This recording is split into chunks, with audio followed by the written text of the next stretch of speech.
अस्सलाम वालेकुम। आज हम स्टार्ट करने जा रहे हैं अपना play the count's revenge by J H. Walsh. ये बेसिकली एक मेलो ड्रामा है जो कि बेस करता है the count of Monte Cristo पे by Alexander Dumas. The count of Monte Cristo एक बुक है और उसकी एक मूवी भी है जो आप देख सकते हैं।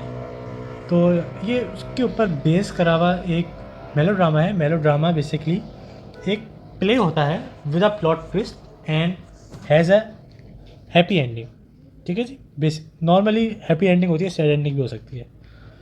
तो ये है और हमारे कोर्स का हिस्सा है, इम्पॉर्टेंट है, बहुत आसान और बहुत इजी है, इंटरेस्टिंग भी है। तो इसके कुछ कैरेक्टर्स हैं। तो जो हमारा मेन कैरेक्टर है, जो इस आई थिंक कहना चाहिए कि जो प्ले का हीरो है, वो है the count of Monte Christo. Count of Monte Christo का जो असल नाम है वो है एडमॉन्ड डेंट्स। ठीक है जी। तो ये हमारा मेन कैरेक्टर है और दूसरे जो हमारे कैरेक्टर्स हैं उसमें हमारे पास स्टार्ट करता है एल्बर्ट से। एल्बर्ट एक यंग फ्रेंच नोबलमैन है जिसको हम उर्दू में नवाब या अमीर कहते हैं। उसके बाद हमारे पास है काउंटेस ऑफ मोर्सेफ। इनका नाम है मर्सिडीज़। ये हैं एल्बर्ट की अम्मी। ठीक है जी, मदर ऑफ एल्बर्ट। उसके बाद है हमारे पास द काउंट ऑफ मोर्सेफ जो कि हैं, इनका नाम है फर्डिनेंड मॉन्टेगो, फादर जो हैं एल्बर्ट के। द काउंट कहते हैं कि जो इलाके का जो बड़ा होता है, जैसे इलाके का जो बड़ा इंसान होता है, सबसे बड़ा और जो सबसे एजुकेटेड, वेल एजुकेटेड और उसकी एक इज़्ज़त होती है माशरे में, उसे हम कहते हैं द काउंट। ठीक है जी। तो ये हैं हमारे पास अभी कुछ कैरेक्टर्स। और अगर हम स्टार्ट करें हमारी प्ले को, तो सबसे पहले उन्होंने एक छोटा सा इंट्रोडक्शन दिया हुआ है कि एक इमेज फॉर्म दी हुई है कि कैसा, कहाँ है और कैसे है। तो वो बताते हैं कि एक लग्जरी हाउस है काउंट ऑफ मोर्सेफ का और एक पेरिस की जगह है रियू डी हेल्डर। ठीक है जी। उसमें द काउंट ऑफ मोर्सेफ जो कि हैं हमारे पास मर्सिडीज़, वो बैठी हुई हैं और एल्बर्ट उनका बेटा वो परेशानी की हालत में इधर से उधर चल रहा है। तो बेसिकली क्या हुआ कि एल्बर्ट ये परेशान है और गुस्से में है कि किसी ने उनकी जो फैमिली है उसके नाम पे दाग लगाने की कोशिश करी है, उनको बदनाम करने की कोशिश करी है। और उनके जो फादर है, एल्बर्ट का फादर जो कि है काउंट ऑफ मोर्सेफ, उनके ख़िलाफ़ किसी ने कोई मुकदमा जारी करा है। तो इस हवाले से जो काउंटेस हैं हमारी मर्सिडीज़, वो उनसे पूछती हैं कि क्या हुआ और तुम इतना नाराज़ क्यों हो, क्या मसला है। तो एल्बर्ट उनको ये बताते हैं कि चेंबर ऑफ डिप्यूटीज़ एक जगह है, जैसे हमारे कोर्ट होते हैं उस ज़माने में, वहाँ पे एक चेंबर ऑफ डिप्यूटीज़ होती थी जो कि डिसाइड करती थी कि क्या फ़ैसला करना है और क्या नहीं करना। तो वहाँ पे इंक्वायरी हुई थी, प्रेसिडेंट, वहाँ के प्रेसिडेंट ने खुद करी थी। तो उसमें ये हुआ था कि उनके फादर के ख़िलाफ़ किसी ने एक चीज़ ये जारी करी कि जो काउंट ऑफ मोर्सेफ हैं उन्होंने गद्दारी करी है हमारे वतन के साथ। तो इस बात की बात हो रही थी कि चैम्बर पे 8 o'clock पे एक केस उनके सामने रखा गया था और जो जिसने केस रखा हुआ था वो एनोनिमस था। एनोनिमस मतलब किसी अननोन ने रखा था जिसका नाम मालूम नहीं है। और उसमें ये बताया गया है कि एल्बर्ट का एक दोस्त है बूशम, वो न्यूज़पेपर का एडिटर है। तो उसने दिखाया कि ईयर 1823 में इन्होंने जिनके फादर थे काउंट ऑफ मोर्सेफ, ये पहले फ्रेंच आर्मी ऑफिसर भी थे। तो इन्होंने रिश्वत लेके दुश्मनों को फोर्ट्रेस ऑफ येनिना सरेंडर कर दिया, मतलब रिश्वत दी और जो वहाँ के हवेली कैसल थे, फोर्ट्रेस येनिना एक जगह है, वहाँ का इन्होंने जो फोर्ट्रेस है वो उनके हवाले कर दिया। ठीक है। और इस बात हो रही है बेटे और अम्मी में। तो उनकी जो अम्मी है मर्सिडीज़, तो वो कह रही कि किसने उनके ख़िलाफ़ ये मुकदमा जारी करा और कौन है। ठीक है।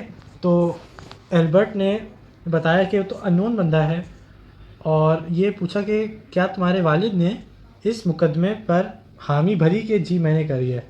तो एल्बर्ट ने बताया कि नहीं, ऐसा कुछ नहीं है, उन्होंने साफ मना कर दिया। और ऐसी बात होती रहती है इनमें कि और हालांकि ये भी बात बताता है एल्बर्ट के जब उनके सामने बात लाए तो उनके पास प्रूफ भी सामने रख दिए कि उन्होंने तुर्क्स को सेल कर दिया, ठीक है जी। और उन पर इल्ज़ाम लगा दिया ट्रेटर का, गद्दार का। तो उनके जो फादर थे उनके पास तो कोई जवाब नहीं रहा, तो वो पागलों के नाम चेम्बर में घूमते रहे डिप्यूटी में, और उनके पास कोई जैसे जवाब नहीं था तो उनका जो फेस है वो पेल हो गया था, सुर्ख चेहरा हो गया था, गुस्से में थे, और वो भागते रहे और कोशिश करी कि वो निकल जाए, ठीक है जी। तो इस बात पे एल्बर्ट ने बहुत गुस्सा आया और उसने बोला कि मैं उस बंदे को ढूंढूंगा जिसने मेरे वालिद के ख़िलाफ़ ये मुकदमा जारी किया, और मैं उसको मारूंगा। तो इस बात पे उनकी अम्मी ये कहती हैं कि तुम तो उसको जानते भी नहीं हो, तो तुम उसको कैसे ढूंढोगे। तो वो कहता है मैं अपने दोस्तों से दोस्त हैं उसके, तो उनके ज़रिए ढूंढेगा। और ये बोलता है कि ये मेरे वालिद के नाम की बेअदबी हुई है, और मैं अपने नाम के आगे मोरसेफ नहीं लगूंगा। मतलब उसका पूरा नाम था एल्बर्ट मोरसेफ, तो वो कह रहा था कि मैं अपने नाम में मोरसेफ इंक्लूड नहीं करूँगा, ठीक है जी। और कह रहा है कि मैं अपना नाम चेंज करके पेरिस चले जाऊँगा और उस बंदे को ढूंढूंगा जिसने ये हरकत करी है, ठीक है जी। तो इस बात पे काउंटेस जो होती हैं हमारी मर्सिडीज़, वो कहती हैं कि क्या तुम तमाम प्रेसिडेंट को मारोगे जो उस वक्त डिप्यूटीज़ में थे। तो कह रहा था नहीं, उन्होंने तो क्राइम नहीं करा, मैं उसको ढूंढूंगा जिसने एविडेंस प्रोवाइड करा है और जिसने ये मुकदमा जारी करा है, ठीक है जी। तो वो कहता है कि उसका एक दोस्त है जैसे बूशम, जो कि न्यूज़पेपर एडिटर है, तो वो उसके ज़रिए फाइंड करेगा कि ये कौन था। तो ये उनसे बात होती है, और वो कहता है कि अगर मेरा दोस्त बूशम नहीं ढूंढ पाता तो मैं अपने दोस्त काउंट ऑफ मोंटी क्रिस्टो से बोलूँगा। अच्छा जी, इनका वैसे आपस में क्या रिलेशन है। काउंट ऑफ मोंटी क्रिस्टो और एल्बर्ट आपस में दोस्त भी हैं, और ये के काउंट ऑफ मोंटी क्रिस्टो और मर्सिडीज जो कि काउंटेस ऑफ मॉर्सेफ हैं, इनकी हो गई थी इंगेजमेंट। काउंटेस ऑफ मॉर्सेफ के ये फाइनेंस रखते थे, और क्या हुआ था कि जब इनकी शादी होने लगी थी तो काउंट ऑफ मॉर्सिफ जो है फर्नांडेंस, तो उन्होंने कोशिश करी थी कि वो उनका दरअसल मर्सिडीज से प्यार था, और उनके लिए ये कबाब में हड्डी बन रहे थे। तो उन्होंने क्या कहा कि इन पे इल्ज़ाम लगाए जो कि गलत इल्ज़ाम थे कि ये सेलर है, वहाँ का स्पाई है, ठीक है, और इसको नेपोलियन बोनापार्टे ने भेजा है। तो इस बात के लिए इसको जेल में डाल दिया था। तो ये इसकी बैक स्टोरी है, ठीक है जी। अब हम कंटिन्यू करते हैं। तो क्या हुआ, ऐसी हम बात कर रहे थे तो काउंटेस बताती एल्बर्ट को कि जो मोंटी क्रिस्टो है वो आपका एक अच्छा दोस्त है, और तुम उसकी क्यों नहीं मदद ले लेते पहली फुर्सत में, क्योंकि वो अमीर भी है, उसकी पावर भी है, बहुत पावरफुल है अपने इलाके का, और वो तुम्हारे लिए एक वालिद की तरह है, ठीक है। और कह रहे हैं अगर तुम्हें हमें फैमिली का नाम ही वापस चाहिए, अवेंज करना है, तो तुम उसकी हेल्प क्यों नहीं लेते। तो वो कहता है कि मैं उसकी हेल्प इसलिए नहीं ले रहा क्योंकि वो उस वक्त पेरिस से बाहर था, और जब ये सब हुआ, और एल्बर्ट और काउंट ऑफ मोंटी क्रिस्टो दोनों हॉलीडे पे थे नॉर्मेंडी में। नॉर्मेंडी भी एक जगह है, ठीक है। और तब उसको पता चला था कि भाई उसके अब्बू के साथ ये सब हुआ है केस में। तो ये हुआ था। अच्छा जी, अब एक और बुक देखें आप, पेज नंबर 11, तो उसमें एक और पैराग्राफ दिया हुआ है। एक सिनेरियो दिखा रहे हैं कि दरवाजे खुलते हैं, दो वेले दरवाजे खुलते हैं, और वहाँ पे एक बहुत ही अच्छा कोई वेल ड्रेस्ड बंदा, नोबल मैन, अमीर नवाब था, मोंटी क्रिस्टो गेट पे आया है। और ये बताते हैं जो वेले हैं, जैसे आप कह रहे हैं दरबान, वो इंट्रोड्यूस करते हैं the count of Monte Cristo के काउंट ऑफ मोंटी क्रिस्टो आए हैं, ठीक है। तो काउंट ऑफ मोंटी क्रिस्टो आते ही डायरेक्ट मर्सिडीज़ के पास जाते हैं, बातचीत होती है और बताते हैं कि क्या हुआ, और ये बोलते हैं कि मैंने सुना है काउंटेस, मतलब वो बताते हैं कि मैंने भी आप इसके बारे में सुना है, ठीक है जी।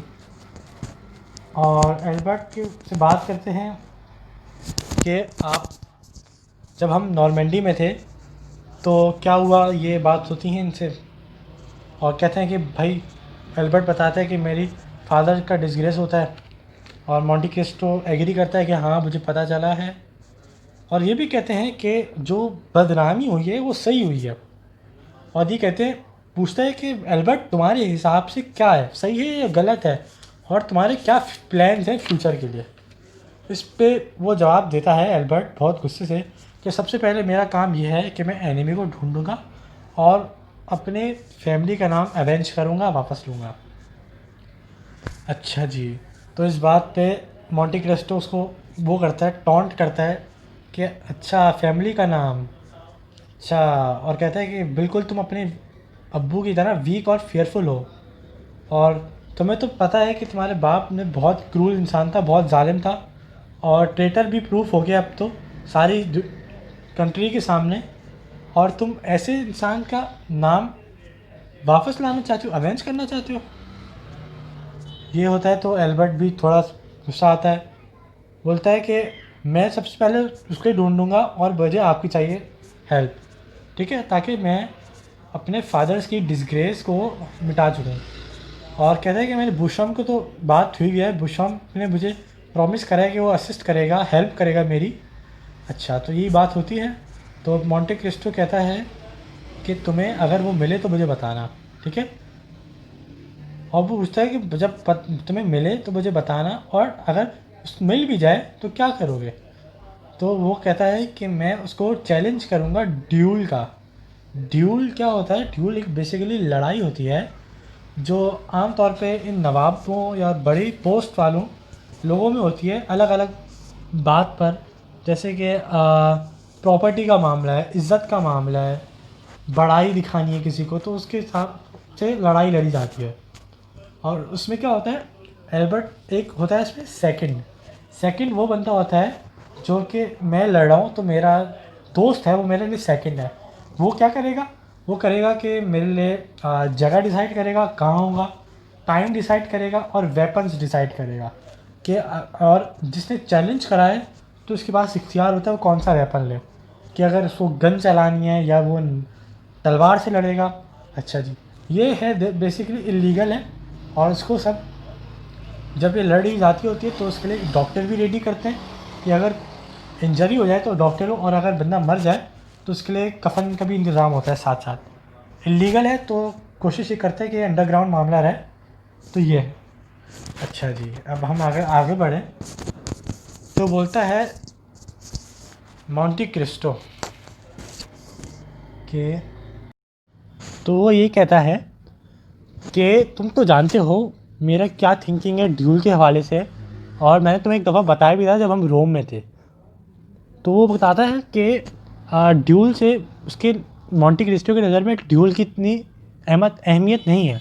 वो कहता है कि जिसने तुम्हारे साथ जो करा तुम भी उसके साथ वही करो, eye for an eye, tooth for a tooth. ये एक बहुत मशहूर सेइंग है कि किसी ने आँख तुम्हारी ज़ख्मी करी है तो तुम भी उसकी आँख ज़ख्मी करो, ठीक है जी। और उसमें एल्बर्ट इसके बाद ये कहता है कि क्या आप मेरी हेल्प करेंगे इस बंदे को ढूंढने में। मॉन्टी क्रिस्टो मुस्कुरा के कहता है इसकी ज़रूरत नहीं पड़ेगी, मुझे यकीन है कि तुम्हारा दोस्त भूशंप है, वो तुम्हें बआसानी ढूंढ लेगा। अच्छा जी, ये हो गया। अब वो मर्सिडीज़ की तरफ आते हैं, काउंटेस ऑफ मॉर्सेफ के पास, और कहते हैं कि मेरे पास एक ज़्यादा टाइम नहीं है, मैं सिर्फ कॉम्प्लीमेंट्स के लिए आया था और आपके देखने आया था कि क्या मामलात हैं। और काउंटेस इस बात पे कहती हैं कि आप इतनी जल्दी क्यों जा रहे हैं, आप तो अभी थके हुए होंगे अपनी जर्नी से, आप बैठें और मैं आपके लिए कुछ लाती हूँ खाने वाने के लिए। तो मॉन्टे क्रिस्टो अपना हाथ हिलाते हुए कहता है सॉरी आई कांट स्टे, मैं रुक नहीं सकता। और एल्बर्ट को कहता है और रिव्योर, ये एक फ्रेंच वर्ड है जिसका मतलब है गुड बाय, ठीक है जी। और कहता है and remember what I told you, ठीक है। और कहता है कि ड्यूल्स में इतना नहीं करो, मेरी वाली थिंकिंग रखो, ठीक है जी। और ये बोलता है और फिर उनसे अल्लाह हाफ़िज़ करता है और फिर वहाँ से आ जाता है। जब ये चले जाते हैं मोंटे क्रिस्टो, जो मर्सिडीज़ हैं, काउंटेस हैं, वो कहती हैं अजीब बात है, बहुत अजीब बात है। तो एल्बर्ट पूछता क्या अजीब बात है? तो कहते हैं कि तुम्हें ये नहीं पता, तुमने ये नहीं देखा कि जब भी ये हमारे घर आता है, इसने आज तक एक रोटी या ब्रेड का टुकड़ा भी नहीं खाया, और हमेशा हमारी जितनी भी रिक्वेस्ट है सबको डिक्लाइन करा, मना करा। अच्छा जी। एल्बर्ट कहता है अम्मी ऐसी कोई बात नहीं है, इतना कोई मसला नहीं है, अभी वो बता रहे थे कि वो देर हो रही है तो उससे नहीं खा रहा। तो वो इस बात पे कहती हैं कि एक अरब कस्टम है, अरब का एक उसूल है कि वो अपने दुश्मन के घर पे कभी कोई चीज़ नहीं खाते। तो इस बात पे एल्बर्ट परेशान होता है और बोलता है अम्मी आपका क्या मतलब है कि मोंटे क्रिस्टो क्या हमारा दुश्मन है? ये बोलते हैं तो इनकी अम्मी भी बोलती हैं कि भाई इसका कोई मतलब नहीं है, मैं तो सिर्फ ऐसे ही कह रही थी कि शायद हो। तो और ये भी कहती हैं कि याद नहीं कि एक दफ़ा उसने तुम्हारी ज़िंदगी बचाई थी, और ऐसी बात करते रहते हैं। तो ये होता है कि इतनी देर में काउंट ऑफ मॉर्सेफ फर्डिनेंड मोंडिको आ जाता है, जिसकी बेइज्जती होती है। ठीक है, तो वही सेम होता है जैसे वेले ने दरबान इन्होंने इंट्रोड्यूस कराया था मोंटे क्रिस्टो को, तो काउंट ऑफ मॉर्सेफ को भी करते हैं। तो आके बोलता है डायरेक्ट मर्सिडीज से बात करता है, ये मेरी प्यारी बीवी, क्या तुम्हें नहीं सुना मेरी बेअदबी का? तो उसमें मर्सिडीज जवाब देती हैं पूरे पेरिस ने सुना है इसके बारे में। और मॉर्सेफ इस बात पे कहता है कि since we are not good friends before, कि हम पहले दोस्त नहीं थे, और मैं ये पूछना चाहता हूँ अभी हमारे घर पे कौन आया था? सही है, तो वो बताते हैं कि काउंट ऑफ मोंटे क्रिस्टो। अच्छा, तो इस बात पे कहते हैं अच्छा वो अजीब सा अजनबी मिस्टिकल स्ट्रेंजर, वो कहते हैं जो वो फॉरेन काउंट है, मतलब बाहर का नवाब है, जिसने पूरे पेरिस पे कब्ज़ा कर लिया। मतलब उसकी जो आदाब हैं, उसके जो इखलाक हैं, उसकी वजह से पूरे पेरिस में उसकी तारीफ़ें और चर्चे हो रहे हैं। तो ये बात होती है। ठीक है, तो एल्बर्ट बताता है कि वो उनके साथ नॉर्मेंडी में था और आपके अफेयर्स की वजह से आना पड़ा। तो मॉर्सेफ पूछता है कौन से अफेयर्स? मेरी अफेयर्स? तो बोलता है हाँ जी। तो इस बात पे वो होता है कि वेले दर्दबान है, फिर से इंट्रोड्यूस करते हैं कि भाई बूशेम्प आ रहा है। तो बूशेम्प आता है जल्दी से भागता हुआ, और ये बताता है वो ये बताता है कि वो सुबह से इंक्वायरी में लगा हुआ था, और उसने आखिरकार वो बंदे को ढूंढ लिया जिसने वो एविडेंस डाली, और जिसने बताया कि तुम्हारे अब्बा ही कसूरवार हैं। तो वो पूरे घर वाले पूछते हैं कि कौन है? सबसे पहले एल्बर्ट पूछता है। तो इस बात पे बूशम जवाब देता है कि ये नाम तुम्हें सरप्राइज़ कर देगा, तुम परेशान हो जाओगे इस नाम का सुन के। तो बोलता है बताओ ना। एल्बर्ट बोलता है बताओ। इस बात पे बूशम कहता है कि ये वही है बंदा जो अभी अभी यहाँ से निकला है, तो काउंट ऑफ मोंटे क्रिस्टो। अच्छा, ये बात सुन के पूरा घर परेशान कि भाई ये कैसे हो सकता है। तो इस बात पे मॉर्सेफ बोलता है कि ये मेरा दुश्मन है। काउंट ऑफ मॉर्सेफ फर्डिनेंड मोंडिको बोलता है ये मेरा दुश्मन है, मुझे इस पर भरोसा ही नहीं करना चाहिए था, और मैं सही था। काउंटेस भी बोलती हैं कि तो ये बात होती रहती है। तो एल्बर्ट बूशम को बोलता है क्या तुम मेरे सेकंड बनोगे? ठीक है, तो मैंने आपको अभी बताया ड्यूलिंग का और फिर सेकंड का, तो वो ऑफ़र करता है कि तुम मेरे सेकंड बनोगे, तो वो एग्री कर देता है। तो इस बात पे एल्बर्ट बोलता है कि मैं आज ही जाऊंगा मोंटे क्रिस्टो के घर पे विदाउट डिले, और मैं उसको चैलेंज करूंगा कि मुझसे ड्यूल लड़े। ठीक है जी। तो ये बात होती है, तो उसकी अम्मी जो मर्सिडीज़ हैं और काउंट ऑफ मॉर्सेफ हैं, तो वो काउंटेस ऑफ मॉर्सेफ हैं, तो उसकी रोकती हैं कि बेटा नहीं जाओ, क्यों जा रहे हो लड़ने, ये वो। और इस बात पे एल्बर्ट को बहुत ज़्यादा गुस्सा आता है, और वो अपनी अम्मी को चुप करा के अपने अब्बा का नाम और जो इज़्ज़त है वो अवेंज करने चले जाता है। तो ये हमारा है सीन 1।